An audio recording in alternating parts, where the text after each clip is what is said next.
Okay, first page. Limits and condition. F dash of x is greater than 0. It is an increasing function. I mean f dash x వచ్చేసి greater than 0 ఉందనుకో, increasing function అనమాట. It is minima, మళ్ళీ దాన్ని minima అని అంటారు, కానీ increase అవుతుంది అని అర్థం. If F of 0 is equals to -4 అంటే less than 0. F of 6 is greater than -4 due to it is increasing. Okay, F of X ఉంది, అది ఐ మీన్ 6 వాల్యూ కదా, -4 వరకు అనేది గ్రేటర్ దాన్ -4. సో ఎందుకంటే it's increasing function. F dash x is less than 0, it is మ్యాక్సిమా. 0 కన్నా తక్కువ ఉంది కానీ అది మ్యాక్సిమా. నెగిటివ్ వచ్చింది కదా అనుకుంటావు, కానీ అది మ్యాక్సిమం అనమాట. F dash x is greater than 0, it's a minima. 0 కన్నా ఎక్కువ అది పాజిటివ్ కదా, కానీ అది మినిమా. ఓకే, అది -a ప్లస్, అప్పుడు పాయింట్ చూడు, ఇప్పుడు ఎఫ్ ఆఫ్ ఏ ఇక్కడ ఉంది, ఏ పాయింట్ అక్కడ ఉంది కదా, దాని ముందర ఉండేవన్నీ మైనస్సే, దాని తర్వాత ఉండేవన్నీ ప్లస్సే. అర్థమైందా? మిన్ ఆఫ్ ఏ కాబట్టి ఈ పాయింట్ దాటిన తర్వాత అంతా ప్లస్ ఉంది, దానికంటే ముందు ఉండేవంతా మైనస్ ఉంది. ఇప్పుడు ఎఫ్ ఆఫ్ ఏ మ్యాక్సిమా అంటే దాని తర్వాత పాయింట్ అంతా తగ్గుతుంది. So F of A greater than 0 ఉంటే అది మినిమా అని ఎందుకన్నారు, అర్థమైంది కదా. సో ఈ ముందర ఉండేదంతా ప్లస్ ఇంక్రీజ్ అవుతుంది, ఈ గ్రాఫ్లో కొండలాగా పైకి వెళ్తుంది, అక్కడంతా ప్లస్ ఉంది, దాని తర్వాత అంతా తగ్గుతుంది, so minus.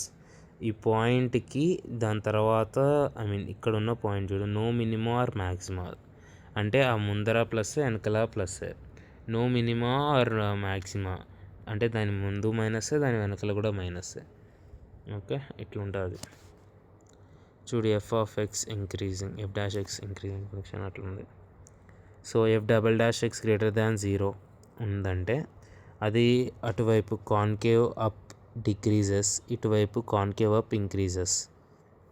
F double dash x less than 0 అనుకో, కాన్కేవ్ డౌన్. ఓకే, ఎప్పుడు కాన్కేవ్ అప్ పెట్టాలో ఎప్పుడు కాన్కేవ్ పెట్టాలో తెలిసిందిగా. నెక్స్ట్ ఎల్ హాస్పిటల్ రూల్ అనుకో, ఇది ఎప్పుడెప్పుడు వాడతాం అంటే 0/0 వచ్చినప్పుడు కానీ, +or-∞ డివైడెడ్ బై +or-∞ అప్పుడు కానీ, f dash x divided by g dash x is equals to limit of f of x is equal f of x by g of x. Limit x³ 2 x - 2 divided by x² - 4. ఇది 0/0 form ఉంది, ఇక్కడ 2 పెట్టినావు అనుకో లిమిట్లో 0/0 వచ్చేస్తుంది. అప్పుడు F dash X పైన ఉన్న దానికి డిఫరెన్షియేట్ చేస్తే వాల్యూ -2 వస్తుంది. కింద జీ డాష్ ఎక్స్ దీనికి డిఫరెన్షియేట్ చేస్తే వాల్యూ 2x వస్తుంది. పైన దానికి 1 వస్తుంది, కింద దానికి 2x వస్తుంది. That is equals to 1/2x వస్తుంది. అప్పుడు దానికి 1/4, అప్పుడు లిమిట్ దానిలో పెడితే 1/4 వస్తుంది. సో ఇప్పుడు నెక్స్ట్ దీనికి కూడా అంతే, పైన ఉండే ఇప్పుడు -2 పెడితే వాల్యూ 0/0 వస్తుంది. పైన దాన్ని డిఫరెన్షియేట్ చేస్తే పైన ఉండే దాని వాల్యూ 4x + 1 వస్తుంది, కింద ఉన్న వాల్యూ 1 వస్తుంది. దీనిలో ఇప్పుడు వాల్యూ -2 పెట్టేస్తే -7 వస్తుంది ఆన్సర్. సో ఇక్కడ 0 రావాలి. ఎల్ హాస్పిటల్ యూజ్ చేసి ఇట్లా సాల్వ్ చేస్తుంటాం. ఇది gate calculus. F of X x² divided by X for X is less than 0, for X is greater than 0. ఇది branching point where x is a value branching point, left LHS is equals to 0, RHS is equals to 0.